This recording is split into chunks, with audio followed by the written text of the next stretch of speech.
we're kicking off today with Raw, as Drew McIntyre made a fiery entrance to kick off the show, and not only did he mock Seth Rollins for last week's attack, but also took aim at CM Punk. McIntyre greeted the fans, admitting that it's been a while since he's done so, before shifting gears and addressing the excitement and buzz from last week in a nod to Punk's Raw return. McIntyre went on to comment how individuals who are perceived as liars, hypocrites, or cowards often get fired, quit, or leave, only to return and instantly be forgiven for their past actions. McIntyre expressed his frustrations, which seemed like his usual self, and gripes about Jey Uso, but made a clear dig at the best in the world, as he said, "You can be gone for a long time and come back and you're forgiven." This started a CM Punk chant, but McIntyre said that he could be talking about anybody. But this isn't the first time Drew has shared a less than friendly stance towards Punk. In an interview prior to Punk's return, Drew was asked about everybody's favorite twice suspended AEW star, and said he was a controversial name and declined to comment on a comeback. It's worth noting that McIntyre's targeting of popular figures, for whom the crowd chants positively, is likely part of the storyline, given McIntyre's recent shift towards being a heel. McIntyre deliberately aimed himself at popular stars to generate heat among fans for Drew, especially helping to build his heel character more perfectly. With this promo, you can add McIntyre's name to the list of potential CM Punk feuds, and it'll be interesting to watch and see if a match between these two is on the horizon. Before the Scotsman could say much more, his promo was cut by Sami Zayn, and after some verbal sparring, they faced off in a singles match. That match was supposed to be for later in the show, but Drew decided not to wait and got a referee to come out, which Zayn was fine with. McIntyre took control out of the gate and leveled Zayn with a belly-to-belly halfway across the ring before targeting his opponent's knee that Zayn had been favoring. As the ref checked on Zayn, McIntyre drilled him with the Claymore to get the win, and a backstage assault on Zayn left Adam Pearce no choice but to have Drew removed from the arena. McIntyre is adjusting nicely to working as a heel again, and this week's Raw has helped him immensely, and we could soon see this Drew back in the title hunt. One name fans didn't see on Raw was CM Punk, but fans will see the best in the world this Friday on the Tribute to the Troops edition of SmackDown. During Raw, the commentators confirmed that Punk is currently a free agent, and the decision about which brand he'll sign with may be made soon. On Twitter, WWE's account asked fans whether Punk should join Raw or SmackDown, and promoted his appearance on this Friday's show. This will be Punk's first SmackDown since the go-home show before the 2014 Royal Rumble, and which brand do you think Punk should sign with, and why? There's a lot of questions right now as to what's next for CM Punk in WWE, with names including Seth Rollins, Roman Reigns, and even Stone Cold Steve Austin being mentioned as opponents. Punk vs. Rollins seems like an inevitability, which would likely be for the World Heavyweight Championship, but if the two face off, WWE may not go with a title change quite yet. On Wrestling Observer Radio, Brian Alvarez noted that WWE may test Punk in his first feud and give him the loss, thus trying to see how he reacts to not coming out on top. It was added that if Punk had no baggage, then this wouldn't be the case, but WWE wants Punk to prove he can do business, and Alvarez is confident he will, if nothing else, because he has to. It was also stated that plans for Punk vs. Roman Reigns are very long-term, and Punk could have plenty of feuds and stories before stepping in the ring with the Tribal Chief. CM Punk's return to WWE seemed impossible not too long ago, but with his AEW bridges burned, he's back, but WWE wants to make sure Punk can be a team player before they think of title gold. It was on last week's Raw that CM Punk cut his first promo in a WWE ring in close to a decade, which has earned some mixed responses by fans and those in the business. While many enjoyed what Punk had to say, some feel that his "I'm home" promo came across as too pandering and cliche, and now Kevin Nash has shared his 2 cents. On the Click This podcast, Nash addressed Punk's return promo, believing that the former AEW World Champion was very contrived with his comments. He said, "I thought the glad handing on the way to the ring was not him. I just thought that, for somebody that is so pipe bomb, it just felt very contrived. And then at the end, oh, I better slip this in so I have some credibility. I'm not here to make friends, I'm here to make money. I've heard that before." The general consensus from Nash was that Punk's promo was too clean and friendly, and didn't show the edge that Punk has been known for in previous promos. CM Punk was said to have been on his best behavior at Raw, as he doesn't want a repeat of what ended his AEW run. And what did you make to his promo last week on Raw? More from Raw, which saw Gunther speak to Adam Pearce about what's next for him and the Intercontinental Championship, while Ludwig Kaiser and Giovanni Vinci faced DIY in a 2 out of 3 falls match. That bout was won by DIY, and Gunther was furious with how things played out and was seen berating Kaiser backstage. That segment saw Dominic Mysterio and JD McDonough warning Damian Priest about how good the Creed brothers are, and it was in the background that Gunther was seen shouting at Kaiser. Kaiser has not been on the Ring General's good side as of late, as the Austrian has seemingly teased making Vinci his number 2 man in Imperium, causing a change in the pecking order. Regardless, Vinci and Kaiser put on an incredible effort in their 1-2 defeat to DIY, and this week has again raised questions as to what the future holds for Ludwig Kaiser. Whether he'll get kicked out of Imperium or not remains to be seen, but for now, Kaiser remains on the bad side of the Intercontinental Champion. It was back in October that Nikki Cross walked out of her tag match, leaving Natalya to fend for herself against Piper Niven and Chelsea Green. At the time, Cross seemed catatonic and in some kind of trance, which was how she looked weeks later in a Battle Royal, which saw Cross eliminated by Nia Jax and Raquel Rodriguez. Since then, Cross has been mostly absent and hasn't been competing, but after weeks away, the former Raw Women's Champion made her return to programming. Cross was spotted in the background of a promo this week, and while Shayna Baszler and Zoe Stark were being interviewed, fans saw Cross once again looking ominous. Cross didn't move throughout the segment and leaned against a few boxes and remained in her catatonic state. What's happening here is not certain, and it's only when she appears next that WWE fans may get a better idea of what the storyline is surrounding Cross, if there's a plan at all. In the main event of Raw, Jey Uso challenged for the World Heavyweight Championship against Seth Rollins in a match set up last week. With close to half an hour of the show remaining, the pair had plenty of time for a fantastic main event, and both men were using everything they could to try to put the other away. Uso even resorted to using Roman Reigns' spear, while Rollins tried to use Triple H's pedigree, and the excitement among the crowd continued to build and build. This match was especially important for Jey, who before the bout tweeted, "December 4th, this one's for you," a touching tribute to his relation Umaga, who died on that day in 2009. Eventually, it was the stomp that earned Rollins the win, and he and Jey shook hands in a sign of respect, and the crowd gave Samantha Irvin a second to announce Rollins before continuing to sing his song in a cool moment. As Rollins was celebrating though, Drew McIntyre came out of the crowd to nail Uso with the Claymore, despite being kicked out of Raw earlier in the show by Adam Pearce. McIntyre slammed Rollins on the floor before putting Jey through the announce table, declaring, "The truth will set you free," as the show came to a close. Whenever Jey Uso appears on WWE programming, the word Yeet is usually not far behind, with the single word being emblazoned on Jey's merchandise and proving popular with fans. Now though, it appears that the word will no longer be used on WWE TV, as WrestleVotes reports that WWE has found a trademark issue with the word Yeet. This term will no longer be used in association with Jey Uso, and during a video package on this week's Raw, the term was blurred on Jey's shirt. It's unclear what the issue is exactly, but we won't be hearing Yeet used by Jey on TV anymore, but that won't stop the fans from expressing their support for Jey each and every week. In the ring, Nia Jax faced off with Shayna Baszler, but this segment would end with a very different superstar being teased as Jax's next major feud.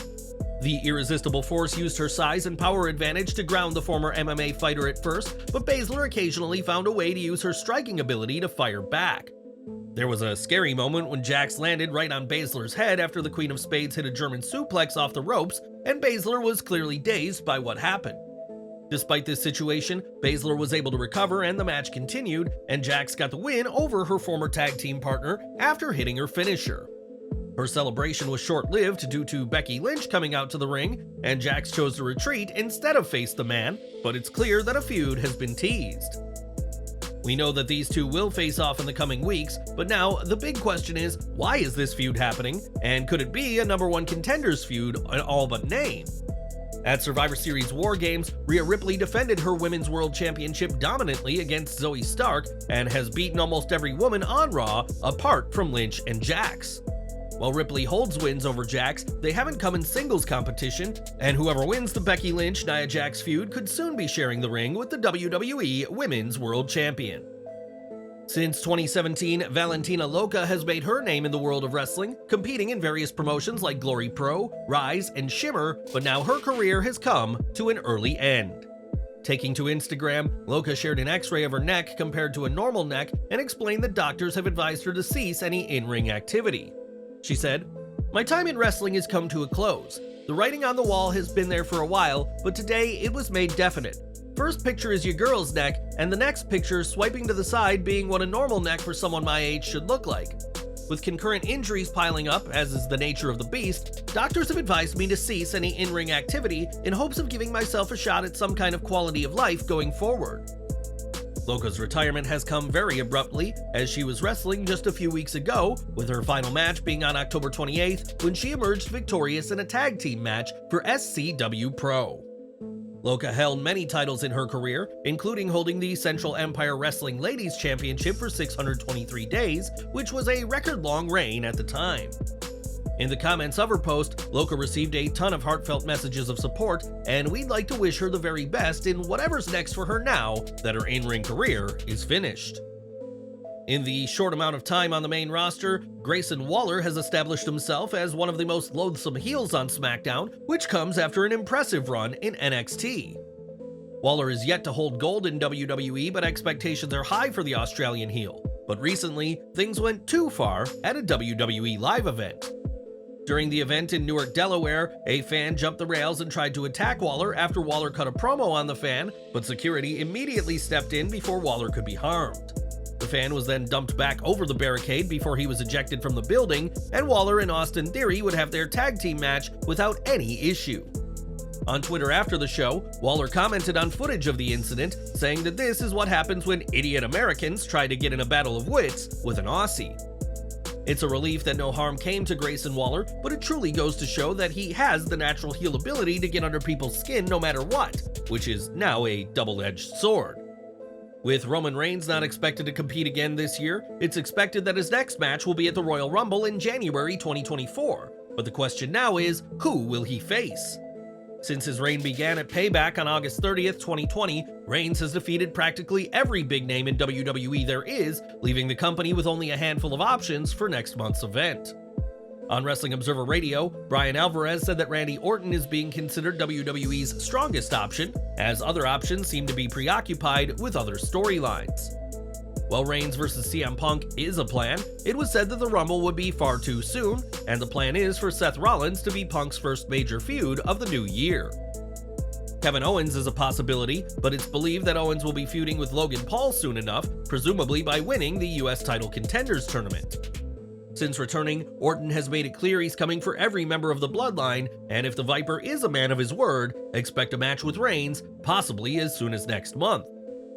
About halfway into this week's Raw, fans may have noticed that there had been no Judgment Day, in a rarity for the Red brand considering how they've been dominating the show this year. When the group eventually did appear, it was without Finn Balor or Rhea Ripley, leaving Damian Priest, JD McDonough, and Dominic Mysterio to deal with R-Truth. Truth was in their locker room only to be told he isn't a member of the faction, and after he was kicked out, Priest told Mysterio and McDonough to send a message to the Creed brothers. The Creeds are the #1 contenders to the tag team titles, and Priest wants them to know who runs the tag team division, and at this point added that Ripley and Balor were absent. This was quite the change of pace for the faction, which had dominated Raw for some time, and has headlined the majority of episodes since June in some form or another. Ripley may not have been the most active of champions, but she has often served as the mouthpiece for the faction and has been WWE's #1 woman in 2023. As for Balor, it's unclear why he was missing this week, and perhaps just needed to take some time off, and we expect the Judgment Day back in full next week. More from Raw, which saw Katana Chance and Kaden Carter defeat Tegan Nox and Natalya, giving Carter and Chance their first victory on Raw since June. Whether this means anything going forward, we'll have to see, but if nothing else, it was a night to remember for the pair. Cody Rhodes came out to another huge pop by the fans, only to end up being interrupted by another video from Shinsuke Nakamura. Once we got back to action, Brutus and Julius Creed faced Dominic Mysterio and JD McDonough, and it wasn't long into the match that R-Truth emerged wearing a Judgment Day shirt. After the interactions he had with the group last week, it looks like WWE is going to have him act like he is part of the group, and you can count on Truth to deliver some hilarious moments. This was a high-energy, fast-paced affair with a lot to enjoy, and the Creeds are always on another level when they have smaller opponents they can throw around. The Brutus Bomb ended up getting the Creeds the win as Raw's new tag team continued to build momentum as they prepare to challenge Priest and Baszler for the titles. And that was this week's Raw, which featured only 6 matches across 3 hours, but since most of them were good, it led to fans getting a decent show. The Creeds vs. Mysterio and McDonough and Zayn vs. McIntyre were highlights, but the match of the night was undoubtedly the World Heavyweight title main event. Drew McIntyre ending the show proves he has his sights set on Jey Uso and the title, and his role as the big bad on Raw is the perfect place for him to be in right now. The Judgment Day and the Bloodline have been doing a lot of heavy lifting on both brands over the past year, so having a solo act like the Scottish Warrior is going to give some more depth to the heel side of the roster. While some backstage segments felt like filler, the majority of what was included did a good job highlighting current storylines, as this was a show worth watching, even without CM Punk. It was back in September that Jade Cargill signed with WWE, and despite making appearances on Raw, SmackDown, and NXT, we've yet to see the former TBS champion in action. When asked about Cargill during a press conference, Triple H made it clear that WWE will not be rushing things with her, and now Cargill herself has shared a similar sentiment. Speaking to Dallas News, Cargill was asked about her WWE in-ring debut not happening yet, and made it clear that fans need to be patient and that she trusts WWE. She said, "So you want me to reveal what we have in the works, it seems like. So listen, I think the fan base should be patient. I think they need to understand we're making a diamond. We're creating something that's going to be a legacy. We're creating something that's going to create echoes and waves throughout not just the wrestling culture, but pop culture and beyond. They're setting me up for success. You shouldn't rush success. I've been on TV in front of thousands of people several times. One thing I know how to do is entertain a crowd. And no one can say different. I can do that. WWE Universe knows exactly what they're doing. I trust them. I believe in this system, and when they see me in that ring, understand there is no turning back. WWE's believing in everything I'm doing, giving me everything that I could fathom, and I'm going to be ready. I'm already ready, but again, it's on my time, and everybody should be patient. And when I come, just understand I'm taking over." WWE has big plans for Cargill, but what those plans are currently unknown to the public, and we'll just have to keep waiting to see what's next for the former AEW star. More from the WWE live event in Newark, Delaware, as LA Knight and Kevin Owens got a win over the Jimmy Uso and Solo Sikoa, and after the match, Knight had some strong words for the Bloodline. Speaking about his victory, Knight said fans had seen a crumb of what's coming to the Bloodline, and said he hasn't had enough until every member falls and it's just him and Roman Reigns. Knight said that when the rematch comes, it'll be Reigns who is left staring up at the lights, adding that it's not an insult, it's just a fact of life. Whether Knight gets a rematch with Reigns, that remains to be seen, but it's clear that his loss at Crown Jewel has done little to deter the confidence of WWE's SmackDown's resident megastar. It was last year that the OC reunited in WWE and added Michin Mia Yim to the ranks, but due to a series of injuries, the team's momentum has often been delayed. In September, Luke Gallows went out of action with a knee injury, but during last weekend's live event, Gallows returned to the ring to team with Carl Anderson. At the events in Allentown and Newark, the pair faced Angelo Dawkins and Bobby Lashley in their first matches since August 20th, though the OC would lose both matches. While it's great to see Gallows fully healed and back in the ring, the fans are still waiting for the return of AJ Styles. And do you think the OC has been misused since returning last year? Let us know in the comments. During the November 6th Raw, a botched finish in a fatal 4-way match led to questions about the condition of Ricochet, and it was later stated that he was under concussion protocol. On that Raw, Ricochet was knocked in the head so hard that he wasn't sure what the plan was, and kicked out of a pin he wasn't supposed to kick out of. But there's good news about the one and only. At the WWE live event last weekend in Bangor, Maine, Ricochet made his return to the ring in a match with Big Bronson Reed, who he'd faced the next night in Portland, Maine. Not only did he return, but Ricochet got the win in both matches, narrowly avoiding a big splash from Reed and getting a roll-up. And it's great to see Ricochet back from his scary situation. For years, Spike Dudley made his name in ECW and WWE and had a brief run in TNA wrestling, but up until this past weekend, it had been years before he'd competed in the ring. Last Sunday, though, Spike competed at an indie event against Leon St. Giovanni, who took to social media to share the footage of the match. This was Spike's first match since 2015, and the former Cruiserweight champion showed little ring rust, so perhaps we'll see him in the ring again soon enough. It was in early 2022 that Jeff Hardy joined AEW despite WWE's best efforts to rehire him after releasing him, but Jeff's All Elite run has hardly been a runaway success. Jeff spent much of his AEW run suspended after being arrested and charged with a DUI, and while that matter is in the past, the booking of Hardy has left a lot to be desired. On his Brothers Extreme Life podcast, Jeff said that in his latter days in WWE, he felt like a ghost, simply walking around backstage, and still feels like that as part of AEW. Jeff isn't the only Hardy frustrated with their AEW run, as Matt has said that he feels frustrated and overlooked by the company, and has been feeling this way for months. The Hardys are considered one of the greatest tag teams ever, but their booking in AEW certainly doesn't make that case, and we'll have to see if things ever improve for Matt and Jeff.